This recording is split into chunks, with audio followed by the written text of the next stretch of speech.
Srimad Bhagavatam class. As you heard, we've got some very nice news. The temple is opening on Monday, and the hours as spoken by the Prabhu was 4:30 a.m. Beginning from 4:30 a.m. till 9, I guess.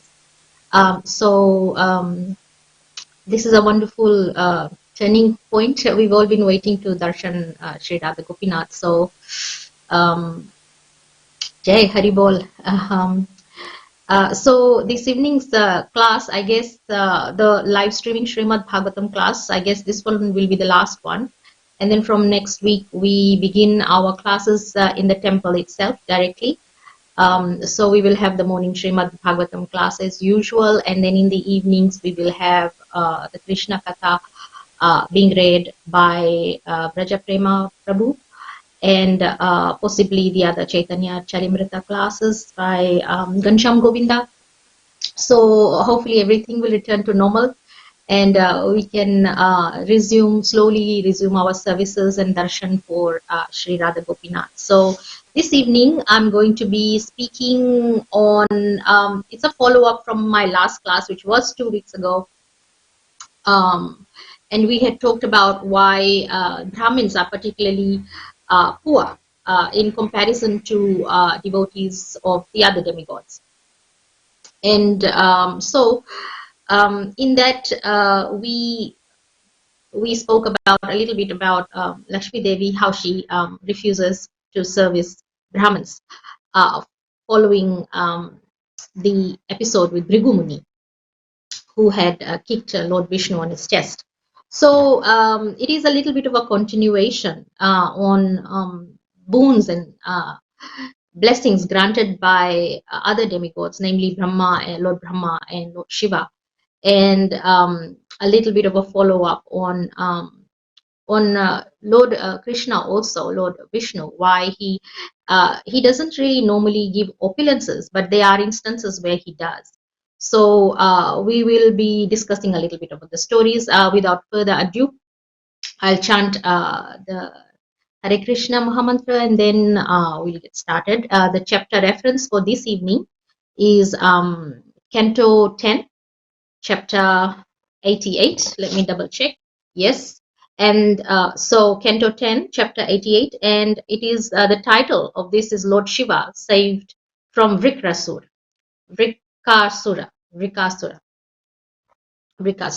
So let's chant. Jaya Radha Madhava Kunja Bihari. Jaya Radha Madhava Kunja Bihari. Jaya Gopi Jana Vallabha Girivardhari. Jaya Gopi Jana Vallabha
Krishna Krishna Hare Hare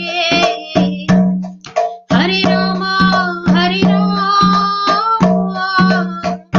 Rama Rama Hare Hare Hare Krishna Krishna Krishna Hare Hare Hare Rama Rama Rama Hare Hare Hare Krishna Krishna Krishna Hare Hare Hare Rama Rama Rama Hare Hare Hare Krishna Krishna Krishna Hare Hare Hare Rama Rama Rama Hare Hare Jaya Radha Gopinath Gopinath Shri Radhe Jaya Radha Gopinath Shri Radhe Jaya Radhe Shyam Jaya Vrindavan Dham Radhe Shyam Jaya Vrindavan Dham Jaya Krishna Balaram Jaya Giri Govardhan Krishna Balaram Jaya Giri Govardhan Prabhupada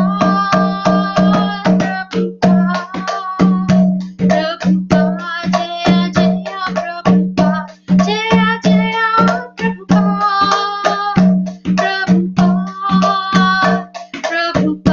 Jaya Jaya Prabhupada Jaya Jaya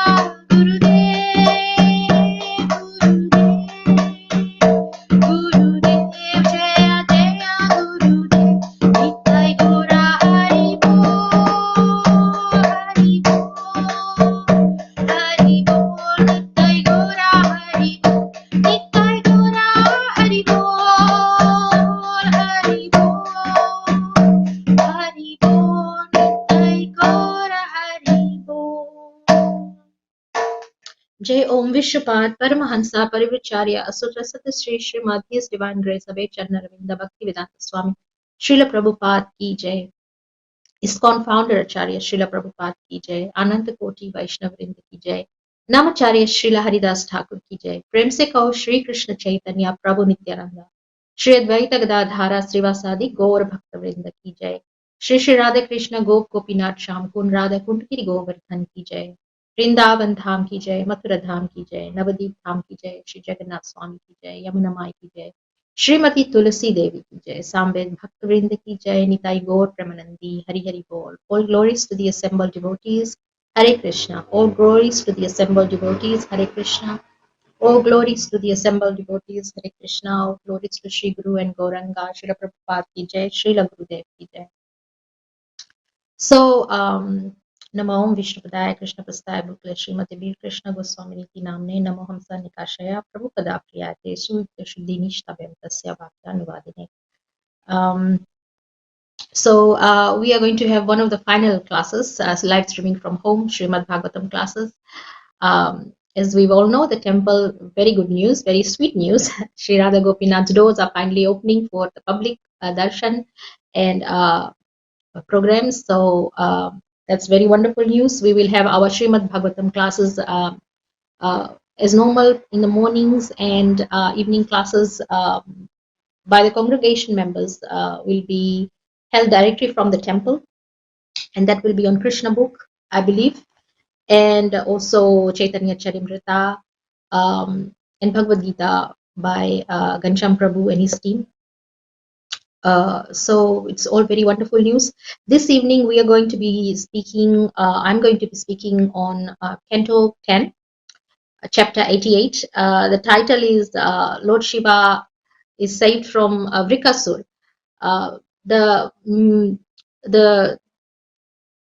lesson behind it actually is why Lord Vishnu, Lord Krishna, doesn't easily give boons and blessings and opulences as opposed to the other demigods. And this is very perfectly illustrated in this story, in this pastime of Lord Shiva, where he gives this boon and blessings to an asur or a rakshas or a demon, and his name is Brikasur. So we're going to be reading from there, chapter 88 of Canto 10. So give me a moment. I'll put this mridanga away and then we'll get started. See you in a second.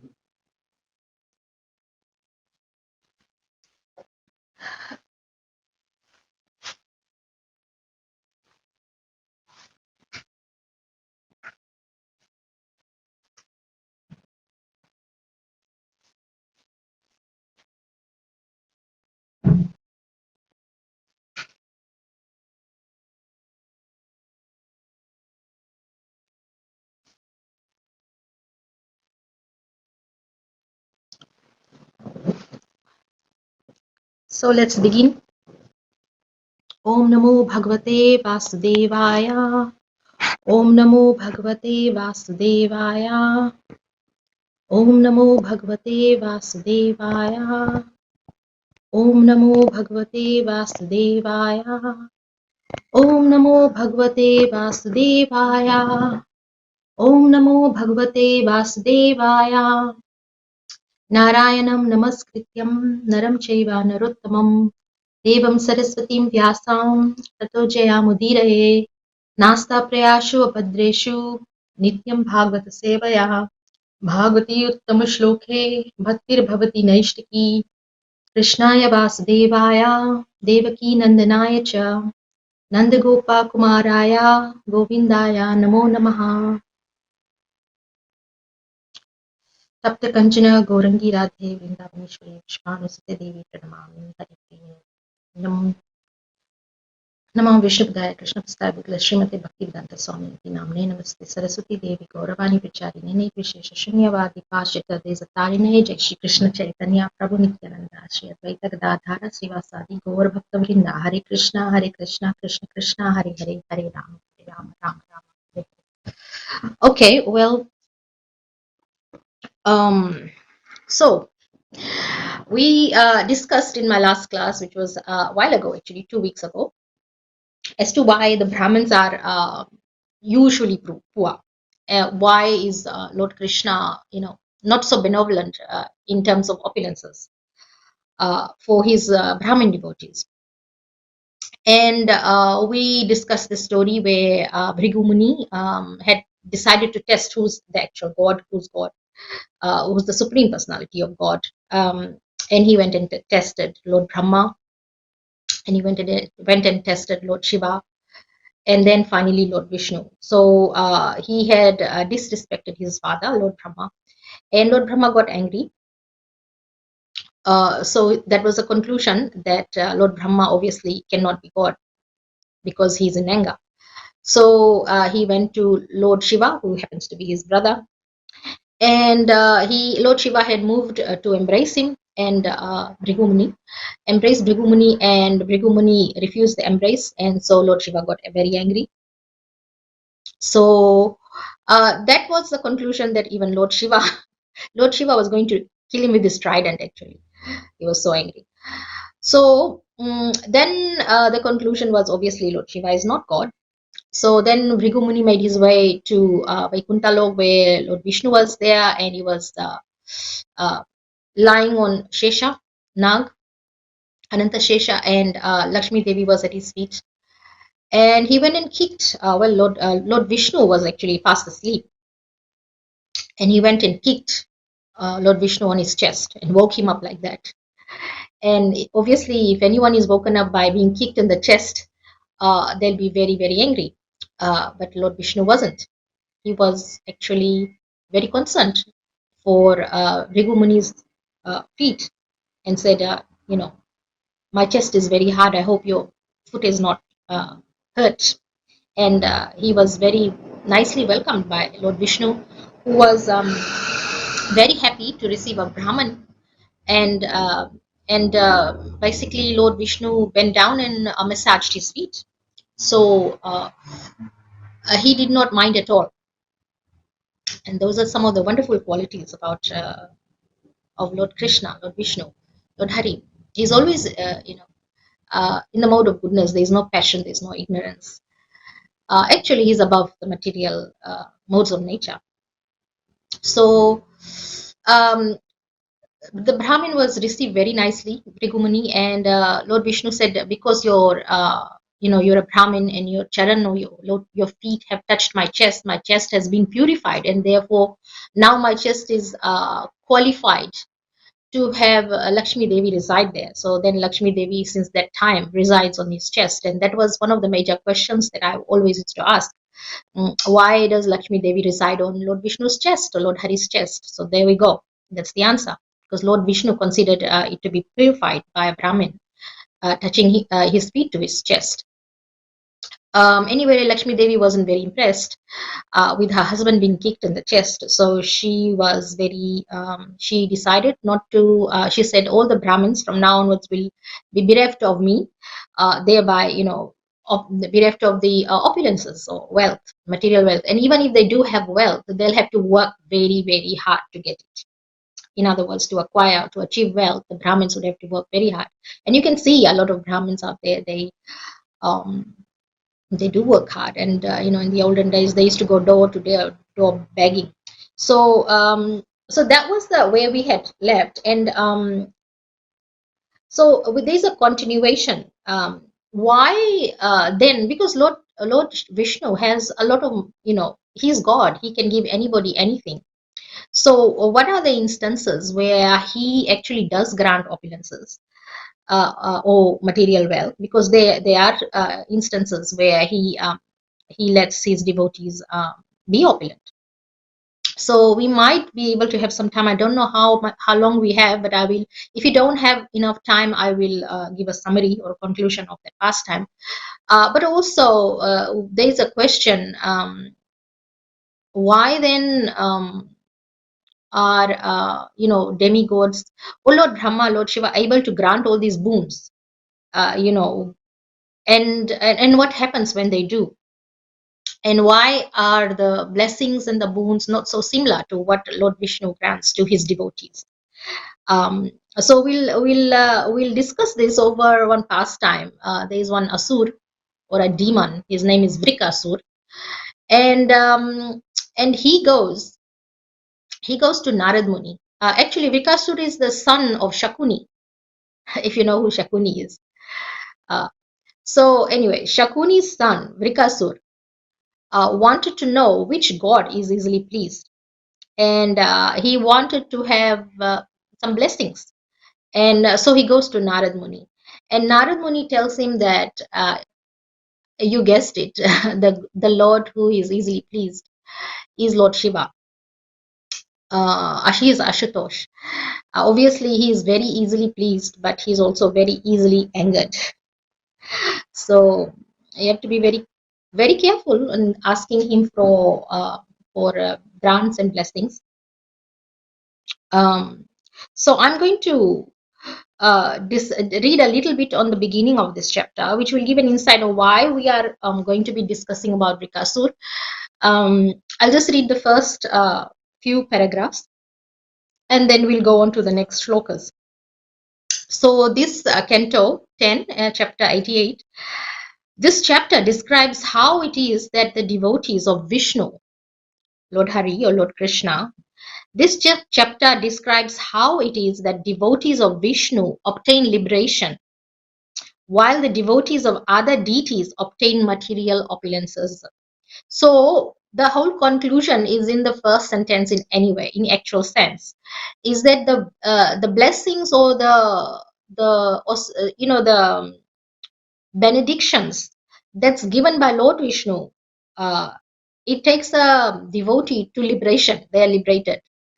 And the blessings that are bestowed by Lord Brahma or Lord Shiva doesn't really lead a devotee to liberation.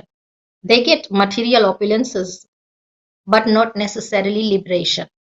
So that is the difference. And so the second paragraph is Lord Vishnu possesses all opulences.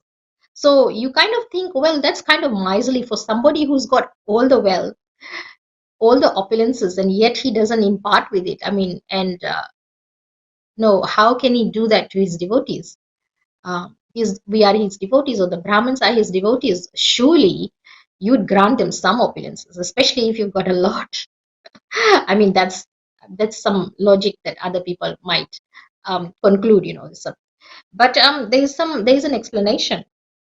So say, while Lord Shiva lives in poverty, yet the devotees of Vishnu are generally poverty stricken, while Shiva's attend abundant wealth.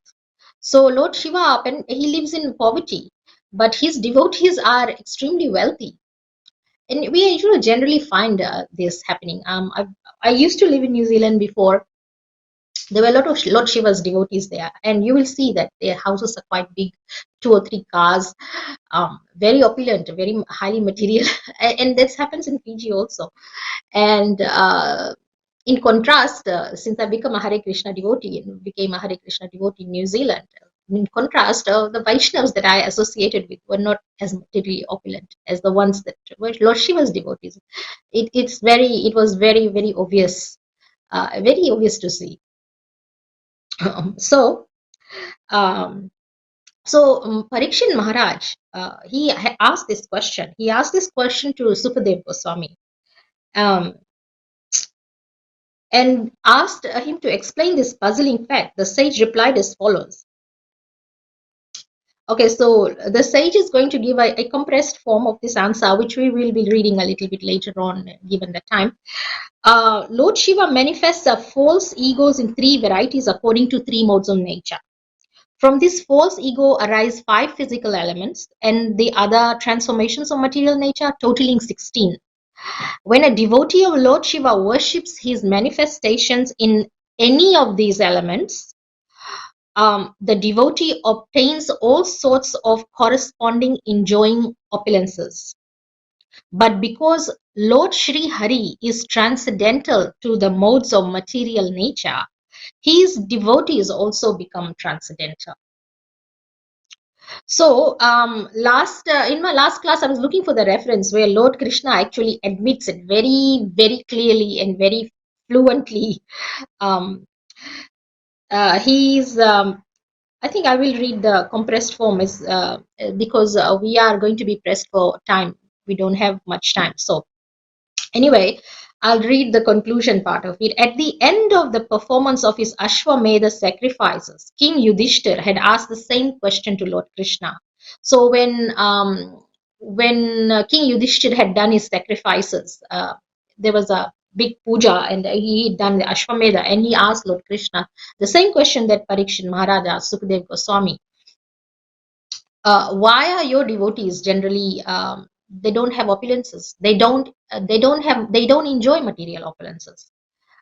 Even if a Vaishnava is given material opulence to enjoy, it will be very brief and it will be taken away just like that. Just like that, there's like no chance of being happy at all if one loves to enjoy material opulences or material senses or whatever it is. So Lord Krishna's reply here, he actually blatantly admits it. He says, when I feel special compassion for someone, I gradually deprive him of his wealth. Then the poverty-stricken man's children, wife, and other relations will abandon him. So you will find sometimes our devotees will have these situations because they are devotees. You think, why is this particular devotee estranged from his husband, her husband or his wife, or kids are everywhere, there's no relatives, there's no money, they don't have any job, and then a lot of devotees will generally say, oh, it's bad karma, it's bad karma, they deserved it from previous life. And that's what the devotee thinks also. It's like they've done something bad in the previous life. It's not really that. It's Lord Krishna here. He says he arranges these wealth to be taken And so once his wealth is being taken away, his job is being taken away, or her, it can be his or her. There's no discrimination with gender, by the way, whether you're a man or a woman. If you happen to be Lord Krishna's devotee and he is especially benevolent towards you, he is especially pleased and compassionate towards you, you will lose your wealth and your family will abandon you, your wife, your children.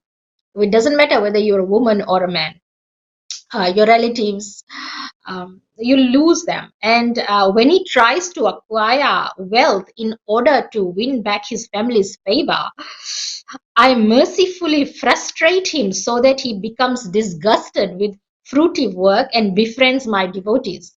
So in a way that happens to most of us, we hate our jobs, don't we? We go to work and we think, oh, it's a horrible job, I hate it, and we feel disgusted. And why would we want to waste our time making somebody else some money?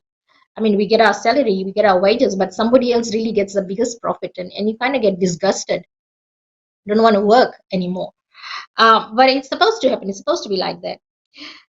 And then they end up making friends with devotees after that, because they've lost their wife, lost their mother, father, lost their job, lost the children, and disgusted, don't want to work, want to go on the dole or welfare, Centrelink, whatever. And then they go to the temple, and then they decide to make devotee friends. This is all organized by Lord Krishna. Now, none other than Lord Krishna, if you happen to be a devotee of Lord Krishna. At that time, I bestow upon him my extraordinary grace. This is Lord Krishna saying at that time, my extraordinary grace, and then he becomes free from bondage of material life and attain the kingdom of God by Vaikuntha. So this particular statement, Lord Krishna, is really nicely explained by Srila Prabhupada in his purport. We won't have much time to go over it. However, we will try. So there is further explanation. It says Lord Brahma, Lord Vishnu, and Lord Shiva can each bestow or withhold favors. So they can, all three can give the same favors, and they can withhold the same favors also. But whereas Lord Brahma and Lord Shiva are satisfied or angered very quickly, Lord Vishnu is not. So Lord Vishnu is not really. Actually, I'm going to start reading from the texts now, text by text, because I want to actually quote the place where Lord Krishna actually he admits that he is particularly difficult to worship. He says that himself to Yudhishthira. So I'll just go back one step. Let me find that Lord Hari, he has no connection with material modes. He is the Supreme Personality of Godhead and all-seeing eternal witness who is transcendental to material nature. One who worships him becomes similarly free from material modes. Okay, so we read all that. So your grandfather, King Yudhishthir, this is Sukadev Goswami addressing Parikshit Maharaj and saying, your grandfather, King Yudhishthir, after completing his Ashwamedh sacrifices, asked Lord Achyuta, Lord Krishna, the very same question while hearing the Lord's explanation of religious principles. The question pleased Sri Krishna, the king's lord and master, who had descended onto the family of Yadu for the purpose of bestowing the highest good on all men. The Lord replies as follows, as the king eagerly listened, because this is explanation directly from Krishna. The personality of Godhead said, if I especially favor someone, I gradually deprive him of his wealth. Then the relatives and friends of such a poverty-stricken man abandon him. In this way, he suffers one distress after another. It does happen, one distress after another. It's very interesting. And in that regard, Srila Rupa Goswami has a comment to make, and it is worth reading. He mentions in Bhakti Rasamrita Sindhu, his definitive treatise on the process of devotional service, he explains how a Vaishnava is relieved of all karmic reactions, including those that have not yet begun to manifest, the aprarabdha, those that are just about to manifest, uta, and those that are barely manifesting, bija, and those who have manifested fully, prarabdha. As a lotus gradually loses its many petals, so a person who takes shelter of devotional service has all his karmic reactions destroyed. So, in other words, those distresses that a devotee faces one after another, basically they're paying off some debts. And the worst, of distresses means that that devotee has paid off a huge debt. Debt is a karmic reaction from previous lives. So that has been, he's paid for it. That's what really happens. And this is what Srila Rupa Goswami mentions here. So it is correct in the devotees, like they think, okay, so why have I been given these distresses? It is basically their karma. They're paying off the karmic reactions. And after that, there is none. There is no karmic reactions. That's one. And another one is because the devotee gets so distressed that he suffers, or he or she. It can be she also, and it's happened to many she's. So don't think that Krishna is partial only to partial to women or something like that. It's not like that. Women go through their share of distresses too. Even Narad Muni as a child, 5-year old, he went through distresses. So he's a child, but he ends up becoming Narad Muni. You see. So in his previous life as a 5-year old, he went through so many distresses, losing his mother, parents. He didn't know who his father was. Went into the jungle, to do austerities. Many distresses. So the devotee becomes closer to Krishna after making friends with devotees, and becomes, liberated, attains his spiritual body, basically. So that's one side of it. And the other side that Srila Rupa Goswami says is that person really burns up the karmic reactions from previous life. So that devotional service to Lord Krishna eradicates all karmic reactions, and it's confirmed. So for that reason it happens. I'm just going to skip quite a bit because we don't really have much time today. So Lord Krishna continues, when he becomes frustrated in his attempts to make money and instead befriends my devotees, I bestow special mercy upon him. So if you happen to be in a stage where you are making friends with devotees, whereas in previously last year, a couple of years ago, maybe 10 years ago, you didn't have devotee friends, this is what's happened. You made devotee friends due to special mercy of Lord Krishna. No one else. Nobody else does that. Only Lord Krishna does that. So after that, he said, because, and this is what I wanted to come to, that actual point. A person who has thus become sober fully realizes the absolute as the highest truth, the most subtle and perfect manifestations of spirit and transcendental existence without end. So you kind of understand who is God. And in this way, realizing that the supreme truth is the foundation of his own existence, he is freed from the cycle of material life. So gradually you lose taste for material enjoyment. You don't really, you can take it or leave it, sort of thing. So yeah, there has been many instances where you say, oh well, this person had so much money, why did they just leave it, drop it? Like my own spiritual master, he had so much wealth when before he met Srila Prabhupada. They had their own private jets and everything. He was the eldest son of his parents. There's I think he had another brother, so there were only two of them, and they're multi-millionaires, having a private jet and a private boat, holidaying in the Bahamas and things like that. And he left it all. He became a monk, sannyasi. And why did he do that? So you kind of realize, these are realized souls. Obviously, we are not on that level. However, there's an example, that you finally realize that, material wealth is nothing, and who is God? It's Lord Krishna. And, you really are in a position to serve him, and that's what we really should do. So you kind of become free from, those things, material attachments. So here, Lord Krishna, actually, this is a Canto 10, 88.11. So 10.88.11. This is where Krishna actually admits. He says, because I am difficult to worship. he actually admits. And it is true, it's really difficult to worship Krishna. Oh my goodness. For those of us who started off by worshipping goddess Durga Devi, or Lord Shiva, or some other demigod, or another religion, even when you come to Lord, you know worshipping Lord Krishna, you find, oh goodness, it's just so austere. We have to not take meat, we have to not take liquor, we don't have to have, illicit sex life, gambling, and things like that, and no garlic, no onion, no this, no that, etiquette, no aparads, no Vaishnava offenses. You have to be living like a civilized human being, and all these things, and it's just too austere. People ask, what do you guys eat? So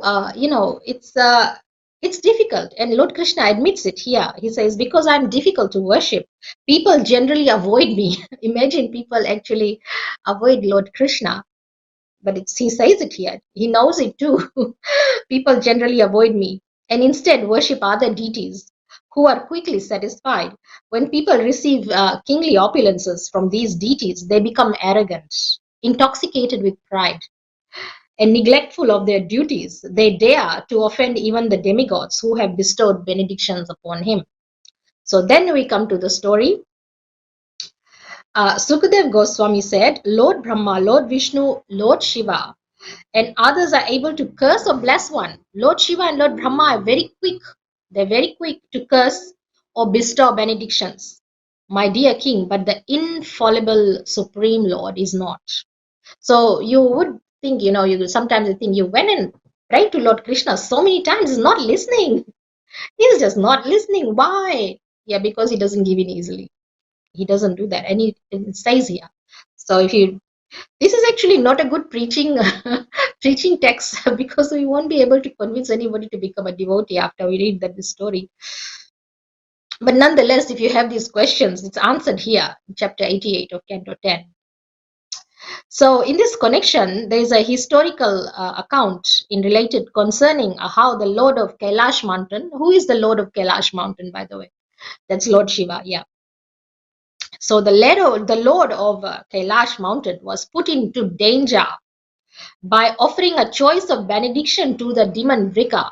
So this is where Lord Shiva easily gave somebody benediction and got into huge trouble for giving that benediction. He was in danger. He himself got into danger for bestowing mercy and benediction to some demons. So it kind of gives us a really huge lesson, don't be so easily swayed. I think I'm not going to say it, but a lot of us are generally very kind, and we decide to, help people. And once you kind of help people, they turn against you, and they try to hurt you, or they try to do stuff to you, or against you, and you think, why the hell did I ever help this person? Well, this is what it's always not lost. It's not just us who do these things, even Lord Shiva, up till his level, gave somebody a benediction and got into trouble by the same person he gave benediction to. So we do have to follow the example Lord Vishnu and Hari. We need to preach to people, but we cannot put weapons into their hands so that they go around and strike you afterwards. It's a well-learned lesson, actually. I should have read this thing before I became a devotee, not now. Anyway, the story goes, there's a demon, Vrika, and he was a son of Shakuni. He once met Narad on the road. The wicked fellow, so the demon Vrika was wicked. The wicked fellow asked him who, Narad, which of the three chief gods could be pleased most quickly? Narad Muni could have avoided that question, but he didn't. He actually told him. He said, worship Lord Shiva and you will soon achieve success. So he quickly becomes pleased by seeing his worshipper's slightest good qualities.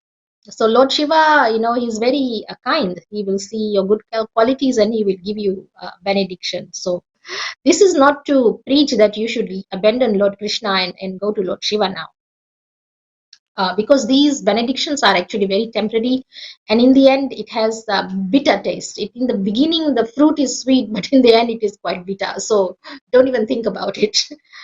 In any case, if you must worship Lord Shiva, just ask him, you know to give you the blessing that you may become a devotee of Lord Krishna, because Lord Shiva is a Mahavaishnava, and he knows all about Vaishnavism, and he can bestow you the mercy of becoming a devotee, or he can teach you, to become a devotee of Lord Krishna. You can become a really good devotee of Lord Krishna. So Narad told this wicked fellow demon, Vrika, worship Lord Shiva and you will soon achieve success. He quickly becomes pleased by seeing his worshippers' slightest good qualities and quickly angered by seeing their slightest fault. So he became, Lord Shiva, he continues, he became pleased with the 10-headed Ravan and also with Bana. When they each chanted his glories like bards in the royal court, Lord Shiva then bestowed unprecedented power upon each of them. But in both cases, he was consequently beset with great difficulty. As you know, Ravan tried to, Ravan got killed by Lord Ram, Lord Hari, but Ravan tried to move Kailash with all his 10, pairs of hands, and tried to insult Parvati Devi and all those things. And Lord Shiva, was mad at him. And when he lifted Kailash, Lord Shiva put his toe down and basically pressed down all of his hands beneath the mountain. And that's when Ravan decided, let's make friends with Lord Shiva, because he ain't gonna win from Lord Shiva. So then Lord Shiva gave him those benedictions, but it was a little too late, because by that time he had, accumulated curses from Nandi, the bull, and Parvati Devi, who said, you're going to be, the cause of your death will be a woman, because he had insulted Parvati Devi also. But in that, when he sang the glories of Lord Shiva, Lord Shiva was so pleased with the glories that he granted Ravan those benedictions. Anyway, Lord Shiva then obviously bestowed unprecedented power upon Ravan and Bana. On Banasu's request, actually, Lord Shiva agreed to personally guard Bana's capital. We actually read that story where Usha meets Anirudh, Lord Krishna's grandson. And Usha is the daughter of Banasur, and there's a huge battle. And Lord Shiva actually ends up fighting with Lord Krishna to save his devotee, Banasur. Imagine you give somebody a benediction and then you have to go against the Supreme Personality of Godhead because you've done something like that, given a benediction. So it's not always good to give benedictions so easily. In that regard, that is why our spiritual masters, they actually ask you, have you been following the 4 regulative principles? And you say yes, but you've only been following the 4 regulative principles for like 2 months. Not like a full year, and there's no chances that you will, after initiation, you might, go back to your old habits. So you really have to be thorough in, before granting somebody a reference for initiation. You've got to make sure that this person is actually chanting the 16 rounds and following the regulative principles for a, longer time than just 6 days ago, or 1 or 2 months ago. So you've got to be very careful. So Sukadev Goswami continued, thus advised, the demon proceeded to worship Lord Shiva at Kedarnath by taking pieces of his flesh from his own body, and offering them as oblations into the sacred fire, which is Lord Shiva's mouth. Oh goodness gracious! Lord Shiva's mouth is the Yagna fire, and this Asur is chopping off fleshes and of his body flesh and putting it into the fire. I seriously doubt that's tasty. It's horrible.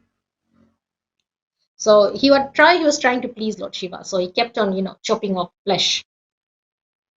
So, but he couldn't see Lord Shiva, even after offering his own flesh. So it says here, Vrikasura became frustrated after following to obtain a vision of the Lord. Finally, on the 7th day, after dipping his hair into the holy waters at Kedarnath and leaving it wet, he took up a hatchet and prepared to cut off his head.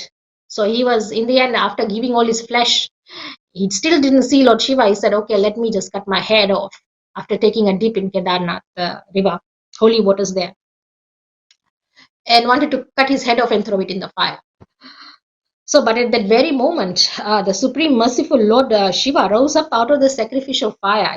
Lord Shiva came after that, and looking like a god of fire himself, and he grabbed both the arms of the demons. He grabbed both the arms to stop him from killing himself, just as we would do. Don't kill yourself. Don't kill yourself. By Lord Shiva's touch, Vrikasur once again became whole. So whatever flesh was gone came back and he became okay. Lord Shiva said to him, my friend, please stop, stop. Ask from me whatever boon you want. So, and I will bestow that boon upon you. So this is the demon. And Lord Shiva is happy to give him anything he wants.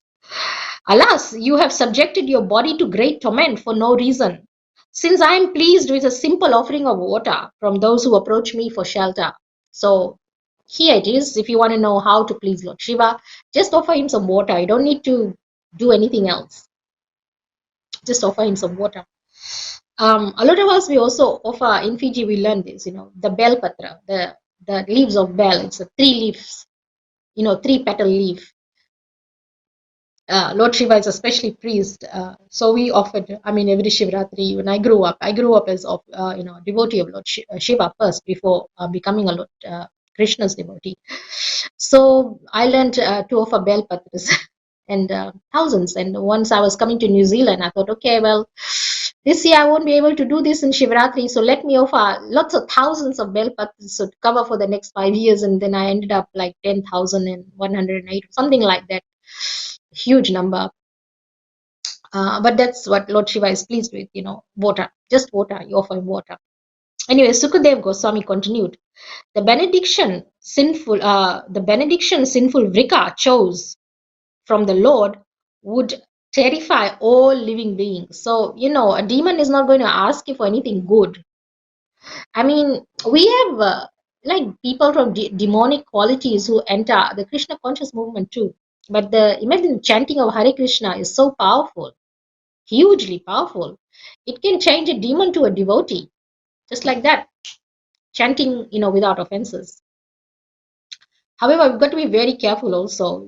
Demon could always go back to becoming demonic. So it's got to be consistent in, the chanting and the following of the regulated principles and all those things.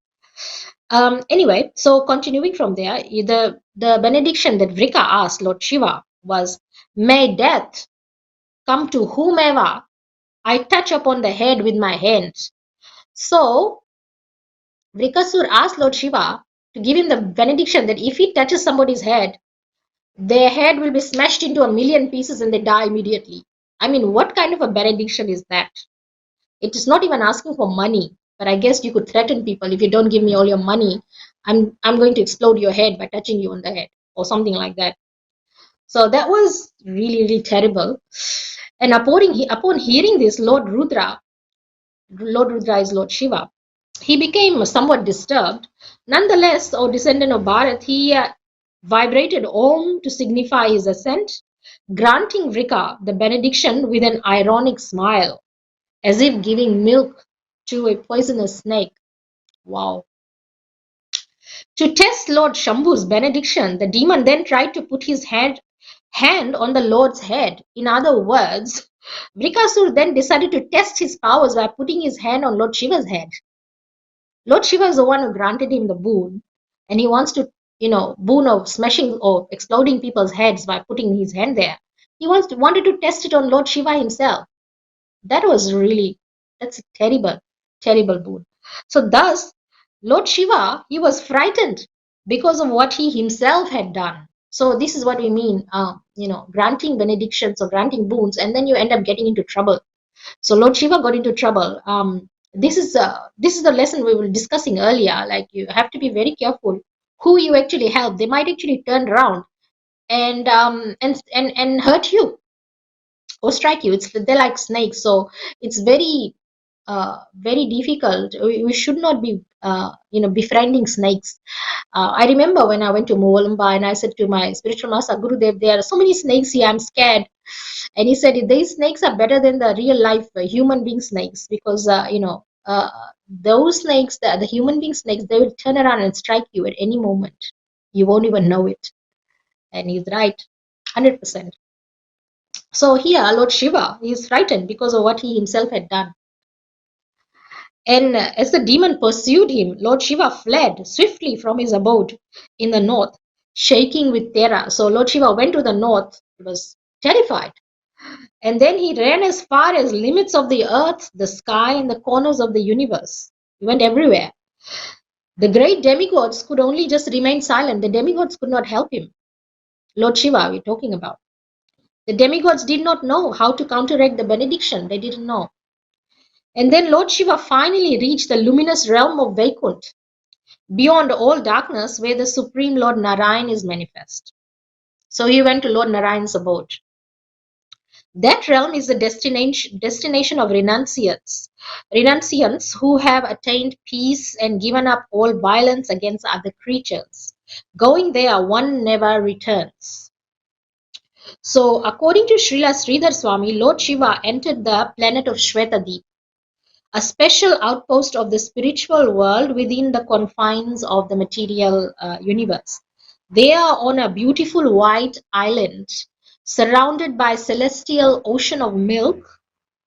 Lord Vishnu rests on a serpent bed of Anantal Sesha, making himself available to all to the demigods when they need his help.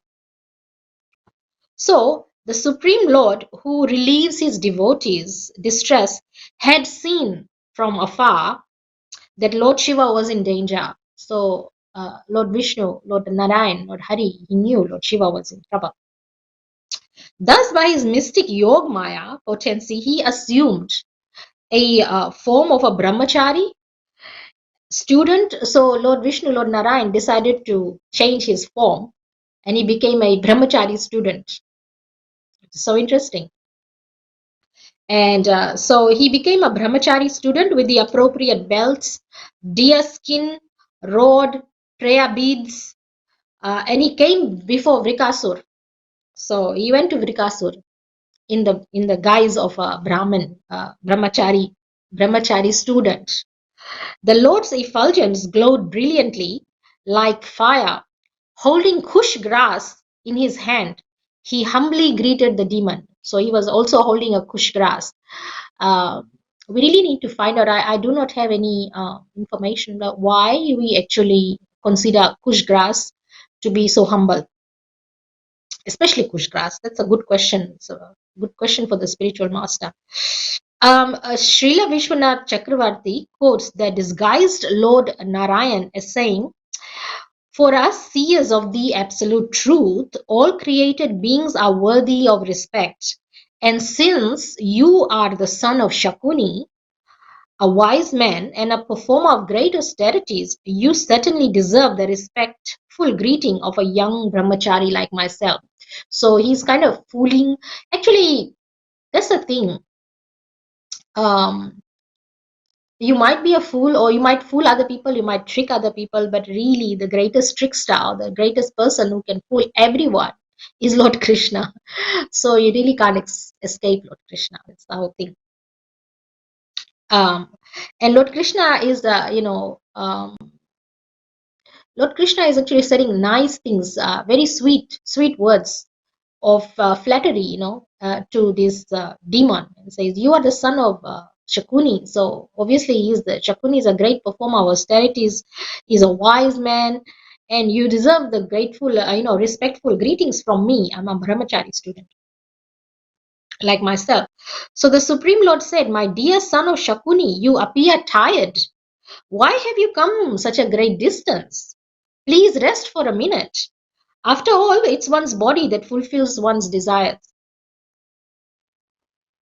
So in Krishna, the Supreme Personality of Godhead, Srila Prabhupada comments, before the demon could argue that he had no time to take rest, the Lord began to inform him about the importance of the body. So, and the demon was convinced. Any man, especially a demon, takes his body to be very important. So, if you, that's actually a good point. You always demons particularly are very, very concerned about their body. They will be like want to be fit and young and all that. Now, okay. So, oh, mighty one, please tell, what do you intend to do? We are qualified to hear it. Usually one accomplishes his purposes by taking help from others. So even an envious demon will not refuse the help of a Brahmana's potency to gain his ends. So here the demon is convinced that, his body is tired and needs help. So he's asking the brahmachari, how can you help me, So Sukadev Goswami said, thus questioned by the personality of Godhead in a language that poured down upon him like sweet nectar, Vrika felt relieved of the fatigue. He described to the Lord everything he had done. Basically, he must have told the Lord that, I'm trying to chase Lord Shiva to kill him with the very benediction that he gave me. So the Supreme Lord said, if this is the case, we cannot believe what Lord Shiva says. So the Supreme Lord is trying to convince the demon now. He says, we can't really believe Lord Shiva. Shiva is the same lord of the pretas and the pisachas whom Daksha cursed to become like a carnivorous hobgoblin. So he's kind of putting Lord Shiva in a negative light and says, how can you believe him?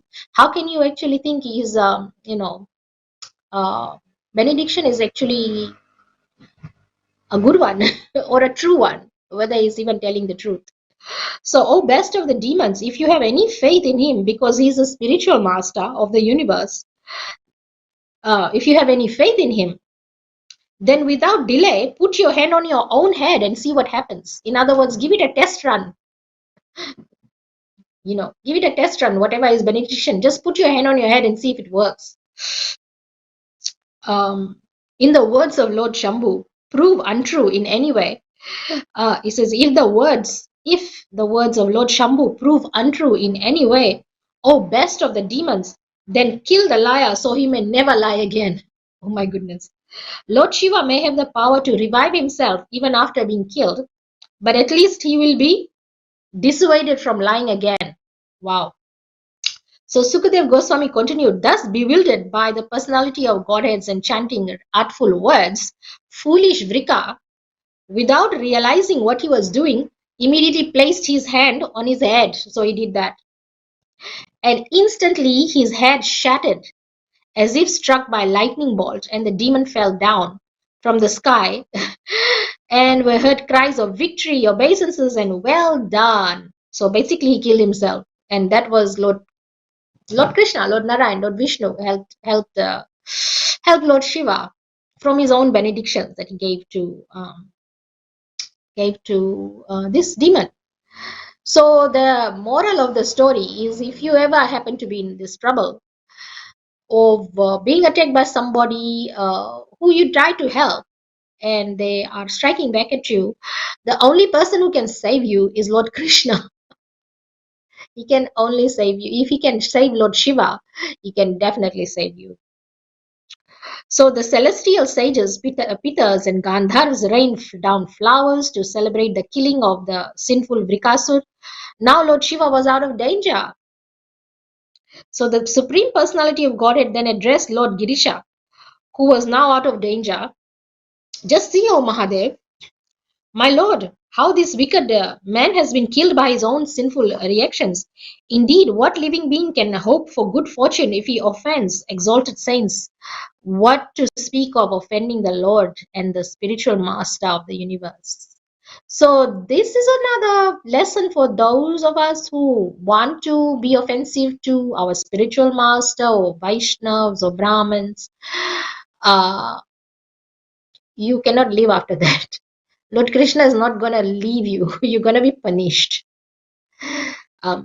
It's a fact. So it's better not to. It's best not to offend Vaishnavas, actually, or spiritual masters, or demigods, or devotees of Lord Krishna. It's best not to offend them.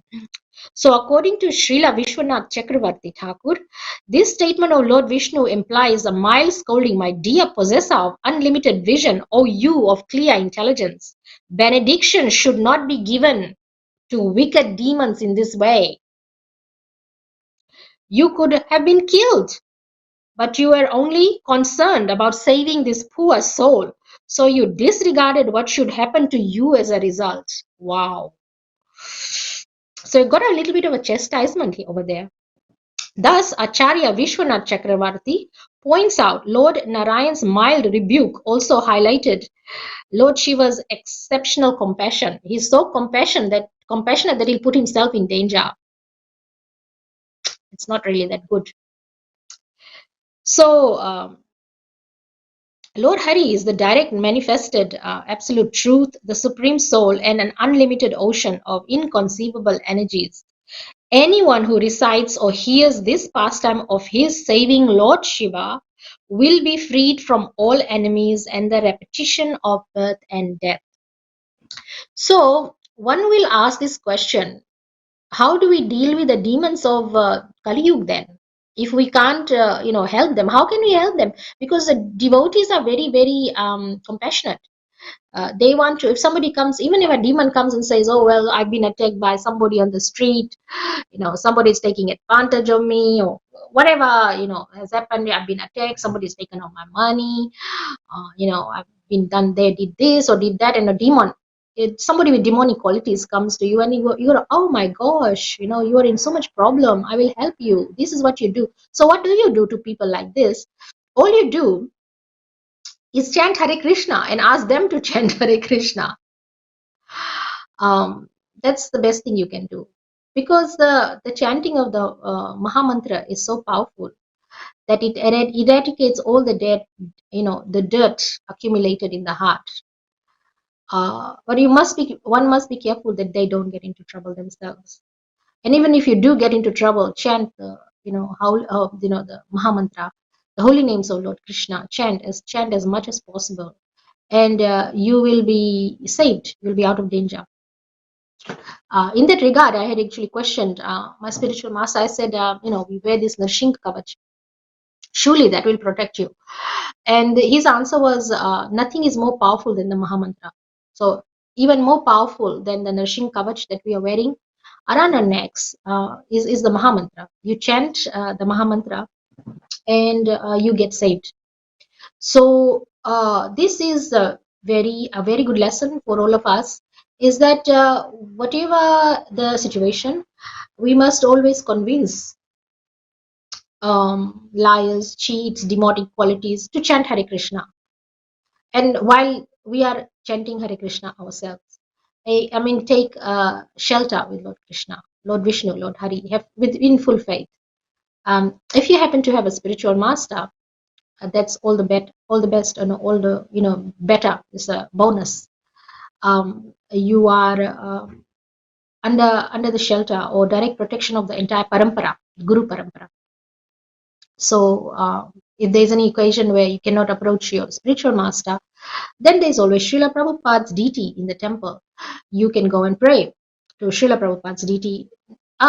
It is not that your spiritual master will not be available, but for some reason, this is Corona happening, or some challenges are there. Perhaps your spiritual master has left this planet, and you can always pray to their picture, the photo, the deity of Srila Prabhupada, and you will get help. That is how Lord Krishna manifests his mercy upon you. So that was the end of this question about opulences, giving benedictions. Lord Krishna is too smart. He will not give these benedictions so easily. He will not give it to any demons. He will not even give these benedictions to devotees of his own devotees, because he knows that we are in a walking on a razor edge. We could fall either way. We could do good or we could do bad. So it's best not to give these benedictions at all. But rather take away the wealth, take away all the happiness, so that they actually make friends with devotees and become Krishna conscious. And in the event, basically burn out all the karmic reactions of previous life as well. So, if devotees of Lord Krishna are feeling very morose, that they are not materially competitive with the rest of their counterparts, devotees of other deities, other demigods, They are not up to par. They're not very competitive. It is actually quite correct. Lord Krishna is not never going to give you those benedictions, those same benedictions, because those benedictions will turn you into a demon, or has a likelihood of turning you into a demon. Whereas taking away your material opulences and benedictions, your enjoyment, material, happiness, so-called happiness, taking away, your friends, your relatives, your mother, your father, your children, your job, your health, your power, your prestige, your title, your position, basically all of that will make you morose. So you actually go and pray to Lord Krishna to be freed from this world. Like, there are many devotees who have, I know one Mataji, she's now in her late 80s. She's ready to go to, Krishna. I feel like she's one of our unsung heroes. She's just got no interest in any material life, in money, nothing. She's just waiting for Lord Krishna to take her. She's ready, absolutely ready. So this is what happens. I mean, she lost a lot of opulences along the way. Obviously, her husband, her son, many things happened. And these distresses, they don't stop. They just kind of continue. And so you kind of look at them and go, it's like Kunti Devi, getting one distress after another.